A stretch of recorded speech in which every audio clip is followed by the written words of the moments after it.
I'll now recognize our ranking member, Senator Cotton. Thank you, Senator Kelly.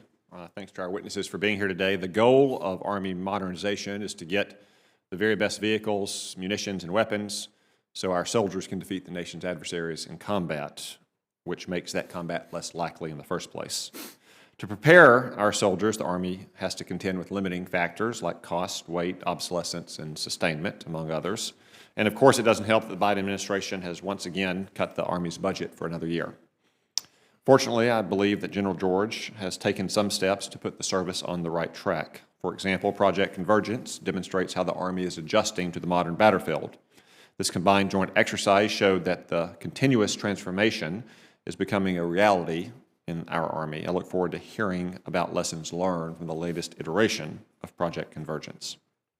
During a visit to Fort Campbell this past year, I saw firsthand how the Army is transforming one of its best fighting formations. 2nd Brigade, 101st Airborne, is now the first experimental brigade designed to be more tactically mobile. I was particularly impressed by the brigade's new infantry squad vehicles. I would ask our witnesses to provide more examples of lessons learned from the 101st and other modernized units, including the Light Brigade combat teams in the 10th Mountain and 25th Infantry Divisions. Since this same hearing last year, the Army has made significant changes in its modernization portfolio. The Army has canceled the Future Attack Reconnaissance Aircraft program based on lessons learned from Ukraine about survivability. The Army has pivoted the Extended Range Cannon Artillery program towards open competition, stressing the Army's focus on developing longer range artillery. I would like to also hear more about these and other major program changes. When adjusted for inflation, the Army's budget proposes to cut funding by over 2% compared to the fiscal year 2024 enacted levels. As a result, the Army has also submitted more than $2 billion worth of unfunded priorities, including funding for counter-unmanned aerial systems, a fancy way of saying counter-drone warfare, munitions, and military construction. All of the Chief's unfunded priorities will help modernize the Army, and I hope this subcommittee and the full committee will look to include as many as possible in this year's Defense Authorization Act. I thank our witnesses for their appearance once again, and I look forward to your testimony. Mr. Bush, I want to talk about the IVAS system. It's kind of like a bad penny. It keeps turning up, but it costs a lot more than a cent, hundreds of millions of dollars per year. The Army bought 10,000 copies of the first two variants, which made soldiers sick and did not work. Those systems, I presume, will never see combat. Now the Army is asking for $250 million to buy 3,000 of the latest IVAS iteration, version 1.2, that is still not guaranteed to fix these problems. The Army recently tested 10 of these units with one squad from the 10th Mountain. Has the Army tested IVAS 1.2 with any platoon or company-sized elements yet?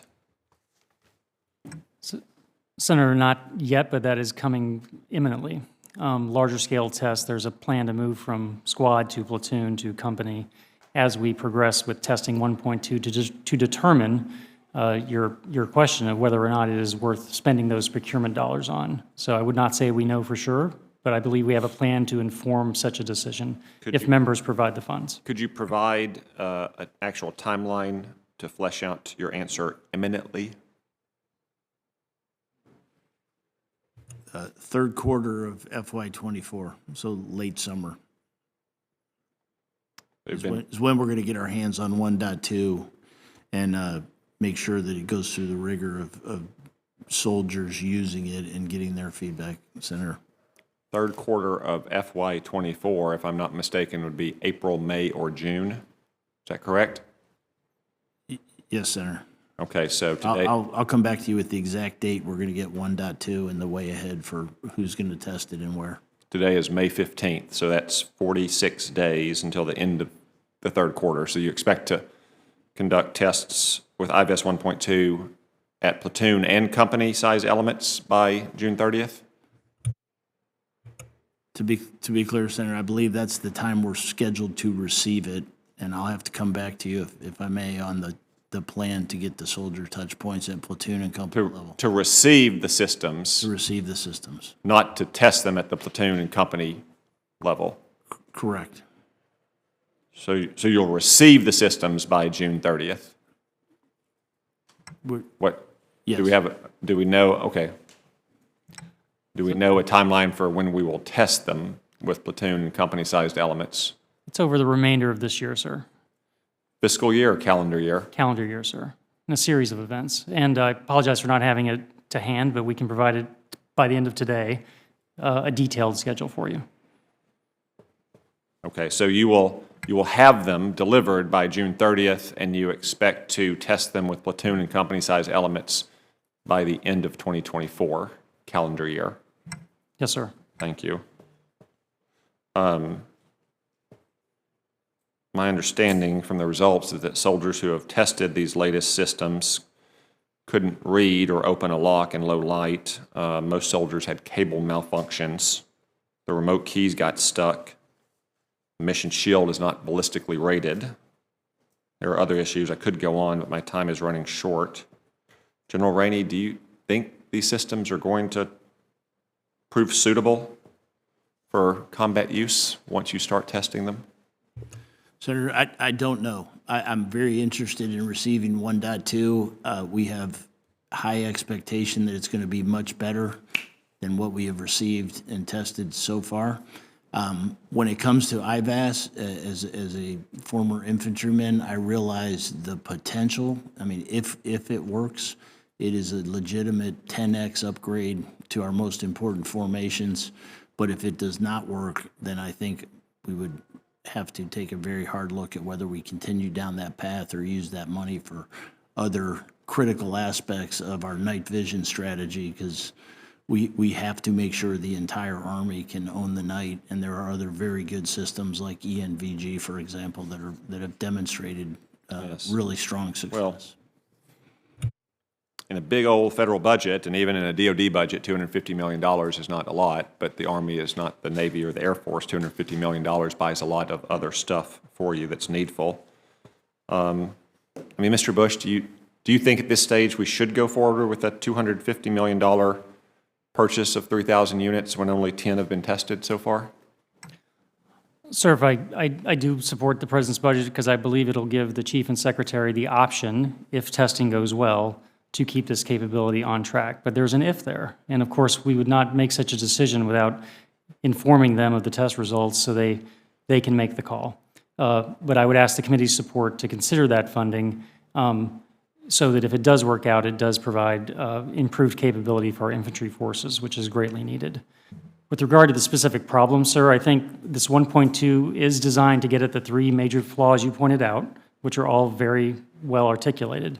The one that concerned me the most was the form factor, meaning how a soldier wears it. In the first version, I agree, was not something that was usable in an infantry context.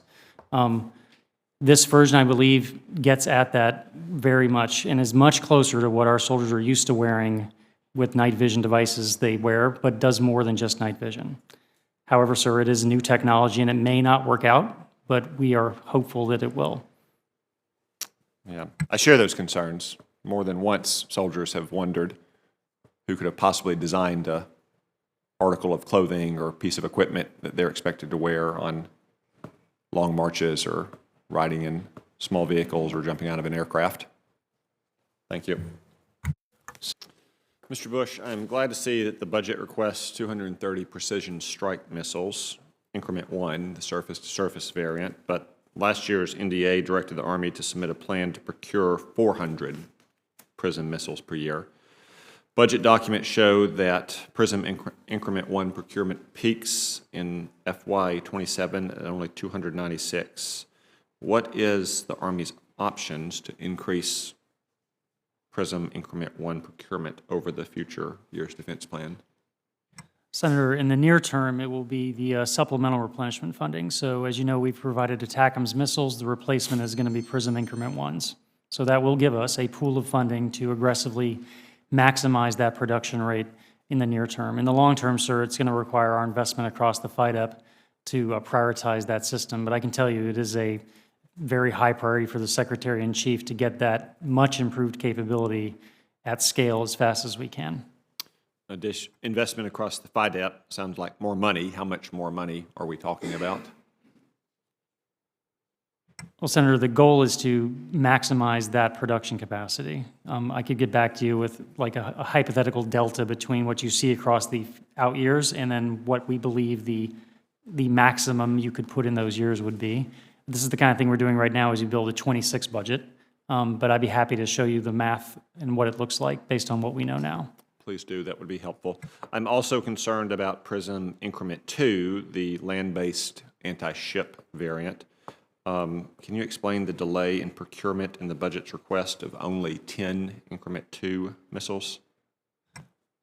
So, Senator, it's one thing to keep in mind with Increment 2 is it's a fundamentally new missile in that the seeker is entirely different, which changes the design of the front end of the missile. So while we call it an increment, it is a substantially different weapon. The reason for the timeline it's on has been we have needed the science and technology work on the seeker to prove out of the labs. It has. What you see now is our first steps to actually getting to production. We just have to get through testing, sir, to make sure it works. I agree. Having more of those as part of a family of PRISM systems we can shoot out of HIMARS, especially in Indo-PACOM, would be a very good thing to put lots of Chinese ships at risk. Thank you.